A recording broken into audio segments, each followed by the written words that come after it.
Hey guys, welcome back to the channel. We're going to be doing another install on Xena today. We have a list of which to choose from. I'm actually still waiting on a couple more to come in. One's coming in today and then another one in a couple days. It's actually a lot more than just the boxes. Not each box is just one install. Like I put shit in other boxes just to kind of like fit it all on this wall. But today we're going to we'll do this. And I'll show you what's inside of here. Okay, so this is just one of them. I'm going to show you guys one.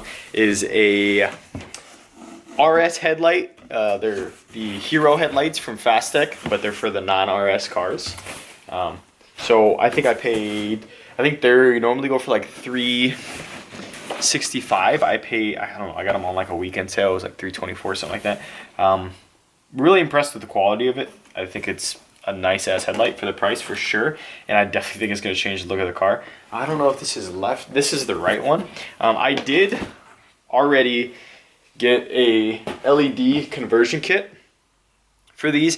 I don't remember. This is a H9 and H8 or 11, but all of them are kind of the same. They don't have a high-low like the regular Camaro lights do. They have a high and a low. Since it's a projector, it's gonna. I'm pretty sure the projector housing actually moves to adjust the beam.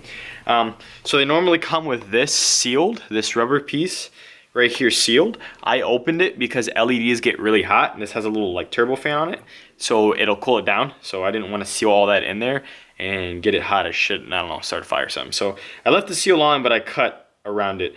And then I mounted the LED. I forgot what they call this. It's like it starts with a C.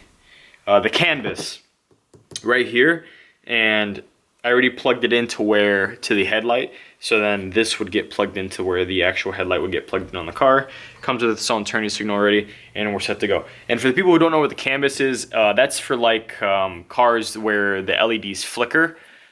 Because it's not ready, so the canvas kind of is like maybe a little computer chip or something that they made to stop that from happening. And it works for like 98% of cars.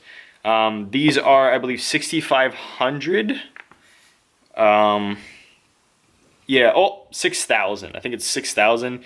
Cool white. My fog lights, I wanted to keep it up in that color. My fog lights are 6,500, so I wanted to keep it that color and not like make it too drastic. That was the whole goal, was to not have halogen headlights and a fog light that is a totally different color. So hopefully it goes well, but I'm not going to be super in depth with this when I get there, so I'm trying to explain as much as I can. These are going to be for the actual halo ring itself. So that halo ring that you guys see in there does not light off of the regular connection to the light bulb. That's not how it's going to get its power. It's going to get its power by me tapping. They provide T-taps, and I'm going to tap into the and let me let you guys see me.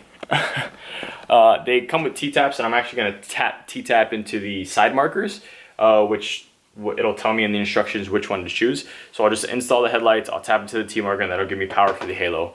And I think that I should be good after that. I won't go into depth about taking the bumper of the Camaro off. I'm gonna pretty much show you the overview. This is what you take off, this is what you take off, possibly the sizes. I'm gonna take it off, you're gonna see when the bumpers are. I'm gonna change out the headlight, install the T-taps, and we're gonna get going. So that way this install isn't too long, because we're already at 3 minutes. So I will see you guys when I get there. All right guys, starting the install right away.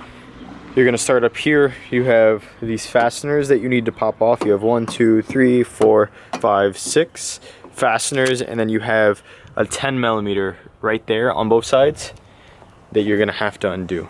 So the black one. So we'll start with that first. Alright guys, once you get these off, you might want to use unfastener tool, by the way, or flathead. You're gonna want to come under the bottom of the car.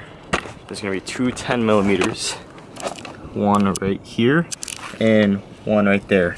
That one, when I tried to take it out, was so rusted it literally snapped off, which means I'm not going to be able to put that one back. I don't even know how I'm going to get that shit fixed. It might have to go without one for now. And then after you do that, you're going to come around. You're going to use 3 T20s, torque T20s, to get here, here, and here. And then you're going to have to peel this fender liner back. And it's kind of hard for me to show you in here because it's so dark, but you're going to have to get 3 10mm up here There's gonna be one 10mm here and one 7mm here on both sides, and then this should be undone. So I'll see you guys when I'm there. All right, so look at my hands. I'm missing skin and shit. I'm gonna let you guys know. There are the three bolts that are in here.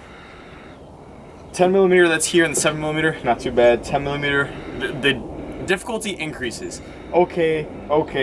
I had to get somebody to help me with this one and hold the inner fender liner so I can get my hand in there. So like if this car isn't jacked up and that wheel's not off and your fender liner's not off, this top one is gonna be a bitch to get, hence my hands. But I did get them both, so after you get all of those off, the bumper fastener should just unseat itself. All right, so I have Nate here helping me. These are the 3 bolts you have to take off. The 310s, this one, the difficulty increases. So this is not too bad, harder, and then this is the other one. Like how the fuck are we supposed to get our hand all the way back there to get up here? So it'd be easier if the car was raised, your tire was off, and the inner fender liner was off completely, but I didn't do that, obviously. So this is what it looks like when the bumper is off. And you don't have to disconnect your fog lights or your side markers, but you will have to disconnect here. Right when you pull off the bumper, there's gonna be this guy. So you just wanna make sure you disconnect that. That's gonna give power to that whole shebang there. But these are the 3 bolts that you have to take off from the inside, which are an absolute bitch. So now should be the easy part, which is taking off the headlights and putting in the new ones. And then I have to wire them to the factory side marker, which might be a little harder, but we'll figure it out when we go. All right, so to take out the headlight, you're gonna have 4 screws. You're gonna have 2 7mm here, and you're gonna have a 7mm down here. Come over here. You're gonna have a 7mm all the way under here in this hole, and a 7mm here. Before you disconnect it, some people say disconnect it, then you can take out the lights in the turning. I'm just gonna disconnect that right away. So if you come over here, if you look down here, I have the LED conversion kit, so I'm just gonna disconnect it here. This is where I would have disconnected it in the beginning. I'm gonna pull this tab back, and I'll slide out, and then I'm gonna take my side one, give it a twist, and that should pop out as well. But I don't need the whole light bulb. I just need this guy. Okay. This is gonna be a task too. Okay. Does anyone? All right, so for these, you're gonna squeeze down on this right here, and this should pop off. I'm actually gonna put this back in the headlight because I don't need it right now. All right, so we're gonna grab the new headlight, and we're pretty much gonna put it back in the same way we took it out. So get this from behind. Oh, well, actually that's not the light one. I'm gonna stay out there. You're gonna want these to kind of come out because they will connect to the factory side marker. And we're gonna put it in the same exact way that we got it out. As long as everything lines up, you should be good to go. Yeah, this 7 lines up, and that 7 lines up, and then make sure nothing's grabbing it in the back. And I think you're good to go as far as tightening this up. And then you're gonna do the same thing for that side. And I'll show you how to wire the side markers for the halo ring in a second. All right, so the lights are installed. That's how they're gonna look. It actually looks a lot sexier. I took these and I went ahead and I just wired them down right away because once I'm gonna kind of half seat the bumper on, and then I'll deal with wiring those into the side markers. Same thing with this one. I do recommend making sure that this works before you guys, and make sure all the plastic's off. Make sure these work. I just made sure mine work right away before I did anything. Turning signals work. Everything works, high beams work. I adjusted my beam pattern, which I'll go over that in another video.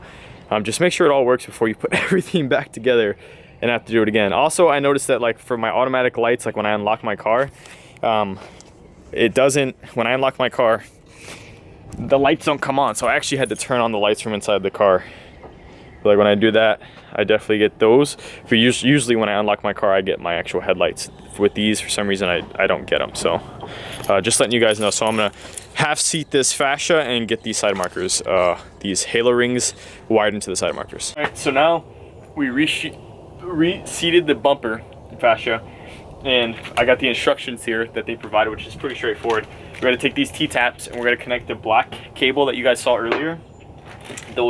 That black and red cable, which is right here. We're gonna connect the T-tap to the black cable, the side marker. There's only 2 cables. And we're gonna connect the red one to the purple and brown one. And all we're gonna do is snap those on in the T-tap, and then we're gonna make sure the halo works. All right, guys, it is the next day.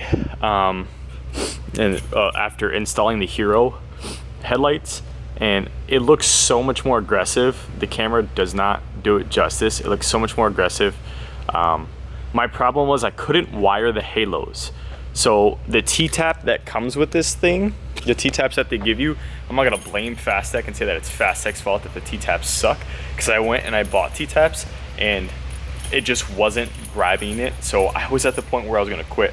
So I just cut the damn cable. I cut both the turning signal cables and I put 2 butt connectors. I spliced the power wires together, and then I put butt connectors on both of them, and I butt connected it. And at that point, I was just ready to give up. I had already been out here for like 5 hours, you know, over there putting it in the bumper. It was a bitch to get those 3 bolts out on the top without raising the car and taking out the inner fender liner completely. So I already had enough, and then I unlocked it, and then I realized like it finally worked. So I actually spliced into it and crimped it, essentially, you could say.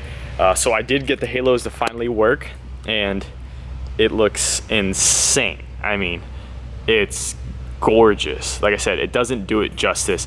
The projectors are pretty light, and the halo itself is actually kind of wait for this to refocus. The halo itself is actually really light, which is nice. It's not too overpowering, but when the car is on, the halos do get brighter.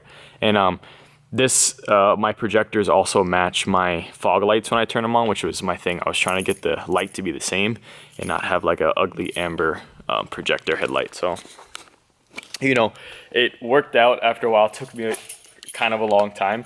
I'm actually decent with cars. I'm not like a total noob. I'm not a professional, but I know a good amount I'm a pretty good DIYer. But this was just an absolute bitch. Xena was giving me problems any which way she can. I still can't replace that bolt on one of the bolts on the bottom of the bumper because it snapped in. It was so rusted. So it is installed. I think it's definitely worth the $320 something. Other than the T-taps, you'll have to wire those in. And if I ever take off the bumper fascia again, like when I'm going to supercharge the car, then I'm going to have to figure out a way to either take off the whole wire off the bumper, which I'm not. I'll probably just cut it and have to re-splice it again. So that's that. Thank you guys so much for watching.